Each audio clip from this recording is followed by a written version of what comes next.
第7章、真の宗教。問い、霊界通信の眼目はいずれにあるか。通信の目的。我らの仕事を妨ぐる障害物は一つにして足りないが、まず最も当惑するのは我らの使用する大切な機関、霊媒の頭脳が神学上の先入的偏見に充足され、我らの思想を伝えるのに多大の困難を感ずることである。これがために我らはしばしば超体則を禁じ得ぬ。次に我らの教えに反対する者の中で最も取り扱いにくいのは実にかのエセ非科学者である。彼らは自分自身の媒体を通じてのみ事物を観察し、そして自分自身の条件によりてのみ事物を評価せんとする。彼らの求むるところは真理そのものではなく、いかにして霊界人が詐欺官であり、またいかにしてそれが分裂せる頭脳の一断片であるかを証明せんとするかにある。その曇れる目、その歪める頭脳は到底我らの旅範たるに適しない。彼らには高いとの交通の神秘を得得すべき心の深みがない。少数の科学者中には我らの提示する現象的方面に注意を払うことを辞せない者もいるが、そうは我らの事業の中心眼目ではない。我らの伝えんとするものは主として魂と魂の交渉であり、また死後において魂のたどるべき宿命の問題である。多年物理学的諸現象の考察にのみ従事せる人たちの頭はこの種の問題の研究には適当であるとは言われない。同様に困るのはかの無学者。多実十分の準備教育を施した暁には我らの衝動するところを咀嚼ガン見するに至るであろうが、当分まだ我らの仕事とは没交渉である。さらに我らが持て余すのはいたずらに伝統の儀礼方式に肯定し、心を尊大、何ら精神的の新事実に興味を感じることを知らざる人たちである。物理的心霊現象ならばあるいは彼らに向くかもしれぬが、我らの受け持ちにかかる霊的通信はおそらく彼らにとりて一編の夢物語に過ぎないであろう。しかり我らの通説に求むるところは以上のごとき人たちではなく、これに反して神を知り愛と慈悲とに燃え、やがて自分の落ち着くべき来世生活につきての知識を求むる素直な魂の持ち主である。が悲しいかな。天賦的に人間に備われる宗教的本能がいかに激しく人為的な神学、無知と愚味とがいつとはなしに集積せる笑うべきドグマのために歪曲され、また阻害されていることであろう。彼らは真理に対して完全に防衛されたる鉄壁である。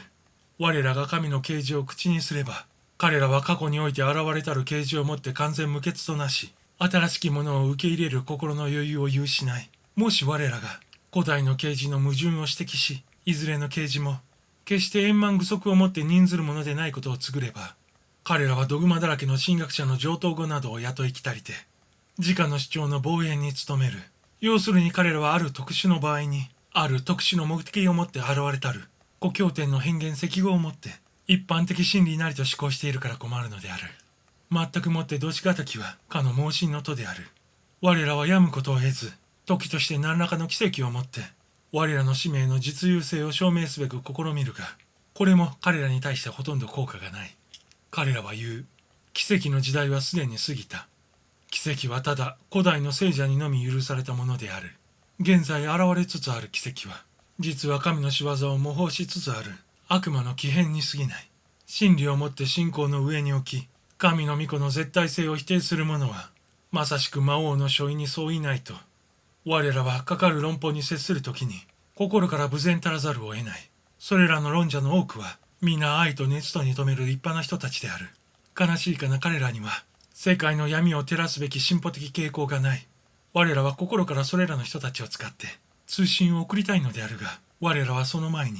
彼らの向上前進を不可能ならしむる盲信と独断の残差を一掃し去らねばならぬ。宗教にして真にその名に背かぬがためには必然的に二方面を首せねばならぬ。岡なし一つは神に向かい、他は人に向かうのである。我らが出発点においてまず訴えんとする最高の法院は人類に備わるところの理性である。我らは理性を要求する。なんとなれば古代の聖者も、ただ理性によりて、それが果たして神の啓示であるか否かを決定したのであった。我らもまた理性に訴える。ヘブル有の預言者を指導した者のみが、断じて神の唯一の使徒ではない。我らもまた同一の使命を帯びて現代に挑んでいる。要するに我らと彼らとは全然同一である。ただ我らの使命が一層進歩しているまでである。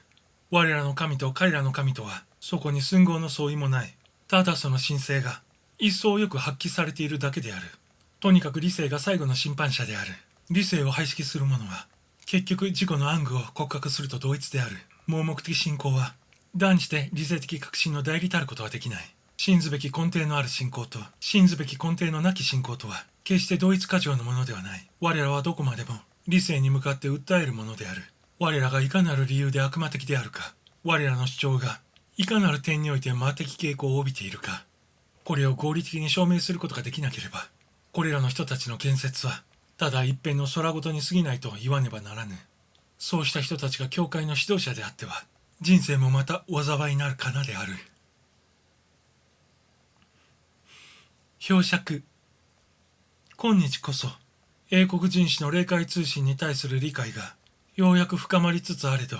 今から数十年の昔における迫害、ことに既成宗教団からの迫害ときては、まさに狂気の沙汰であった。モーゼスを刺激して通信しつつある霊たちが探索するのももっともな次第である。最初はモーゼス自身すらも決して神学的ドグマから調達しきれず、何回となく霊たちに向かって構想を試みたくらいであった。霊たちの世まい事は全く同情に値する。翻って日本の現状を見ると、今なお暗雲低迷。一方に故郷点の協議でもすることが信仰上の最大急務と思い込んでいるものがあるかと見れば、他方には理性の批判に耐えないどころか、普通の常識にもまくるような愚劣低級な芸語をもって神がかりの産物なりと唱え、大なり小なり始末に負えぬ特殊部落を作って神聖なる国土を汚している連中が甚だ多い。モーゼスの背後の例をして批評させたら、果たして何と言うであろうか。